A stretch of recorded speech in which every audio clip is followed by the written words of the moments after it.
So these AirPods Max really drown out sound. I'm probably shouting just now, but the noise cancellation, wow. Transparency mode. This must be what it's like for Daredevil. Let's go.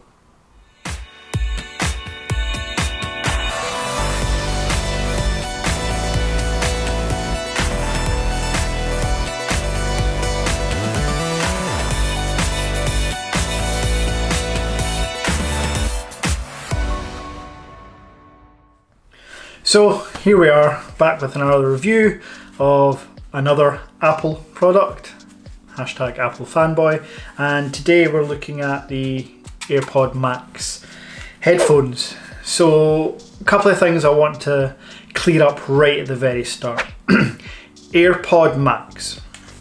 No, they're not pods, but very quickly, Apple's naming convention. Air means wireless. Air drop, Air play, Air power. Oh wait, they didn't make Air power then, did they? Damn it. Air means wireless. Pod isn't necessarily a tiny cylindrical shaped object, it's music. So Apple's pod means music. So AirPod is wireless music. Max, biggest, best they do. And these are the biggest and best headphones Apple have ever made. Fact. The biggest and best. I'm going to tell you why they're Apple's biggest and best. I'm also going to let you know if they're actually the best on the market, and talk about a couple of features that are really impressive on these headphones. So before we get to that, there's the elephant in the room. The elephant in the room is the price. The AirPods Max, which includes this wonderful smart case, they call it. It's not smart at all, it's a purse. But including that in the box, £550. And before I forget, let me show you this bad boy. Yeah, this is a 3.5mm head jack to lightning port, and it was £35, not included in the box. Yeah. So all in all, £585 or dollars depending on your region.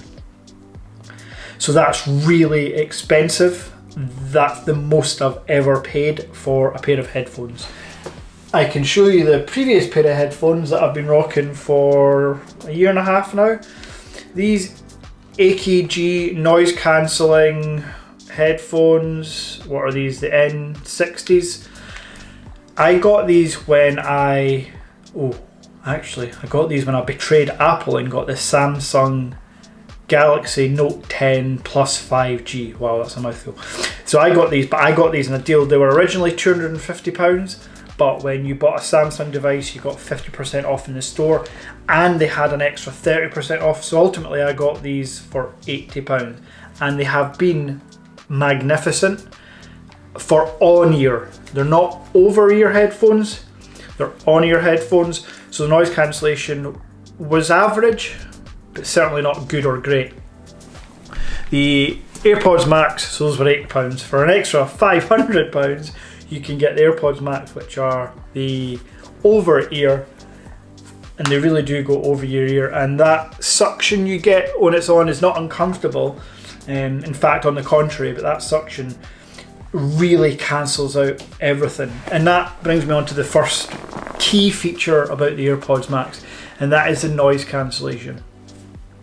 I could sit here and try to explain to you through words how it feels to be wearing the AirPods Max when there's things going on around you.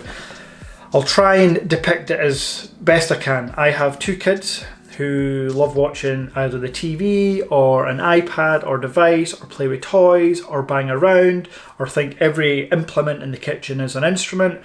When I'm wearing the headphones, I hear none of that. And I'm not exaggerating, I hear none of that noise. If I'm watching something, if I just put the headphones on and there's no content streaming through the earphones, it drowns out about 80% of that noise as well. It is truly, like, I don't know how they do it. Well, I do. I know that there's 9 microphones. I know they're cancelling out all that whir, but they do it really, really well. The second major feature about the AirPods Max that is really, really impressive is transparency mode. So all of this is triggered by the same button, and that's up here. So this button here can toggle the noise cancellation, transparency, and in settings you can put it off. So it's just normal mode, which still drowns out a lot of sound.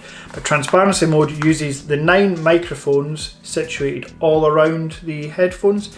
And as I kind of mentioned in the intro, it must be what Daredevil, if he existed, could hear, because it feels like your sense of hearing is amplified. Like you can hear a pin drop from the corner of the room with transparency mode on. Really, really, like, mind-blowing. So if we take price away from things, the noise cancellation is one of the best, if not the best in the market. For me, beats the XM4s, definitely beats the Bose. And transparency mode, well, nobody can rival that. If you watch any review, in fact, I challenge you to find a review on YouTube where the reviewer isn't blown away by the transparency mode on these headphones. Really, really impressive. Something else about the headphones themselves is the only other physical button, and that's the digital crown, stolen right from the Apple Watch. It's not actually stolen. People are saying, oh, it's just came off the Apple Watch. It's not, it's slightly bigger. But functionality is the same. When you rotate the digital crown on an Apple Watch, if you're listening to content, it'll go volume up or volume down. It's the exact same thing. Digital crown here, if you push the button in once to play or pause, twice we'll skip forward, so next track or next episode, and then you can go back by clicking it 3 times. Pretty simple, but let me tell you, in the 2 or 3 days that I've used these, and I'll get into my usage soon, but in the 2 or 3 days that I've used these have worked perfectly. Anybody that's tried the Microsoft headphones or the XM4s will know that they've got these cool-ish gadget, like touch-sensitive pads, so when you're wearing them, you just... Well, that's weird, the noise cancellation started. But when you're wearing them, it seems like a good idea at the time, but it's actually not in the real world. See, when you go to like just adjust your headphones, you'll skip a track, you'll go back, you'll pause. It's very frustrating. You don't really accidentally hit these buttons if you're just adjusting the headphones, so that's good. The other reason I like that is because it's just simple. You don't need to do anything else with your headphones. With certain Android headphones, like for example the AKG, there's a pair button, there's a toggle for on and off, and there's physical volume up and down buttons. I'm not saying that's bad, but because I am immersed in the Apple ecosystem, and I guess that's a really key thing. If you're immersed in the Apple ecosystem, these are definitely the headphones to buy if you have the budget. If you're not, then you're maybe not going to take advantage of the AirPod Max's coolest tricks, and that is the auto switch and auto pair. So if you're watching content on your iPad and your phone goes, it will automatically switch, and you answer the phone, it'll automatically switch to the phone. And that goes the same with the iMac. If I'm editing videos on the iMac and the phone goes, it'll automatically switch, like seamlessly. It's very, very impressive. However, there's one little tiny thing, and I know I can turn it off, and it's my fault, but if I'm wearing the headphones and say I'm editing a video and I want to go downstairs and grab something from the fridge, which for me is pretty regular, but if I pass my son's or wife on the way, who are all part of my Apple family, sharing devices, all that ecosystem, it will automatically switch to the nearest device if you're not using it. So when I'm editing, if I've paused it, the headphones know that I'm not listening to any content, so they're automatically going to switch to something that is. So if my son's watching Ryan's World, which he does repeatedly, if I walk past the iPad, it'll automatically switch to that, so I can hear that annoying little Ryan's voice when I walk by it. Likewise, if my wife's on the phone and I happen to walk by, she's on my network, then I could pick up her phone call. This can all be switched off, so it's no major deal. But just to let you know that it can be annoying if you're not planning your journey throughout the house during lockdown and there's a few Apple devices on. Again, I'm not saying this is a big issue. I'm not even nitpicking. I'm just telling you my real life experience of use. So, use. I got these headphones on Thursday. So, sorry for YouTube World. I have had these headphones for about 3 days. Day 1, I got about 4 hours of use out. Day 2, 10 hours. And today, I've not really had them on yet because I was exercising. And I just want to tell you something. I have the the Power Beats Pro headphones, which are the best exercise fitness headphones. So I was out for a run, then went into the garage, done some weights. You cannot do any form of exercise with these headphones. So if you're looking to buy the AirPods Max for exercise or fitness, don't do it. Few reasons. These will just shake off your head. They are heavy. They're nearly a pound in weight. They're 380 grams. They are heavy. They'll just fall off. They are not IP rated in any way. Sweat, water, anything. If it's raining outside, don't wear them. You've just blown 600 pounds. So can't be used for exercise. But usage for me is video conferencing during work, listening to any form of content, watching any form of movie, editing videos. They were on my head, so that's why the other day I had 10 hours, because I created a video, edited it, watched a movie on Amazon Prime, Greenland with Gerard Butler. Disaster movie, but actually pretty good, to be honest. So watched that, and it's just amazing. Comfort wise, even though they weigh a pound, you forget they're on. You actually forget the world exists. That sounds too cheesy. You actually forget that things are going on around you when you have them on and you're watching content. I'll go that far. Like, you really do. So in the world we live in just now, where potentially a lot of us are going to be working from home for maybe the rest of the year.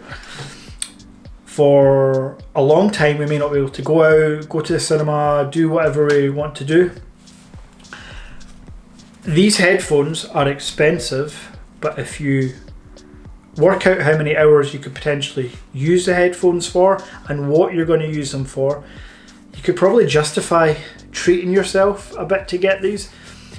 The Dolby 360 Atmos that comes through these headphones, or what Apple calls spatial audio, is just like being in the cinema.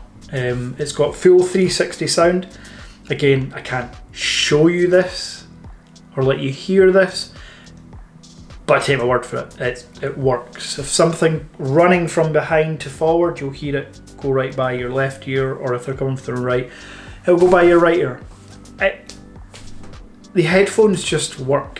When these were announced a few months ago and the price was announced, it was like, whoa, I can't justify getting these. But then as time went on and I realised how often I used the headphones, I've not even got into the fact that I use it for the Xbox as well. It just connects to the Xbox, obviously, wirelessly. I thought, do you know what? I'm going to treat myself. And I'm glad I did. So I hope I've not forgot about anything. This isn't a full audiophile, deep, in-depth review of the exact sound qualities. I mean, I can tell you that the highs sound high, the separation between each instrument is better than I've ever heard in anything else. If you've got like a 10-piece band playing, you can literally pick out every single instrument being played in that symphony or whatever you call it. The bass is great, not as bassy as Beats, which for most people will be a good thing because these do get quite bassy, but the bass is where you want it to be.